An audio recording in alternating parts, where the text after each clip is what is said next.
AITA for refusing to let my family meet my daughter after all of them dropped out my wedding upon finding out my wife was pregnant. My childhood took place in a Christian family that was quite conservative in its beliefs. It has been and continues to be my family's tradition to be engaged in the church and to work for the church. My wife's in-laws fell in love with her the minute they lay eyes on her and adopted her as their own the moment they met her.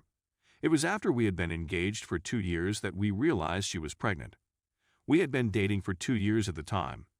At the time of the wedding, my wife was 5 months pregnant, and we made the decision to postpone mailing out wedding invitations until after the baby was born. When my wife became pregnant without my knowledge, my family was upset, to say the least. Several of our visitors inquired as to whether or not we were still contemplating a marriage proposal. Why not, I said. They were not happy, particularly Mom and Dad, who stated that they had always been recognized for their decency and strong Christian beliefs, and that they were not willing to let this tarnishing of their reputation to occur. As an example, my wife and I were married when she was pregnant with our son. They formally withdrew from the wedding and refused to negotiate, claiming that it had already been finished and that I was solely responsible for the result, and that the wedding should be transferred to a different location. Because I was hurt, my attempts at convincing them otherwise and consulting with other church members failed. My brother dropped out because he didn't want to appear foolish in front of his fellow church members.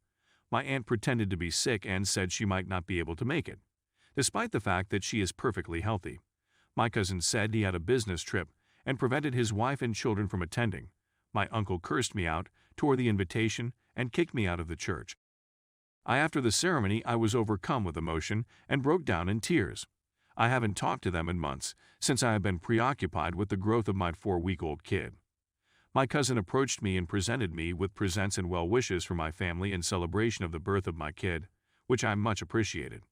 At that moment, everything had been returned to my possession. He sat with me and told me that I shouldn't have returned presents from relatives who wanted to pay a visit and maybe get engaged in my daughter's life. He was speaking from the perspective of the family. He expressed delight at the prospect of meeting his mother's grandchild, and he expressed delight that everyone was looking forward to celebrating my daughter's birth as soon as it was feasible. Did it happen that my daughter was the one who persuaded everyone to call off my wedding? I inquired of him about this matter more. Whenever I began to describe how they handled my kid as if she were something to be ashamed of and hide from the world, he only gazed at me with a nervous expression.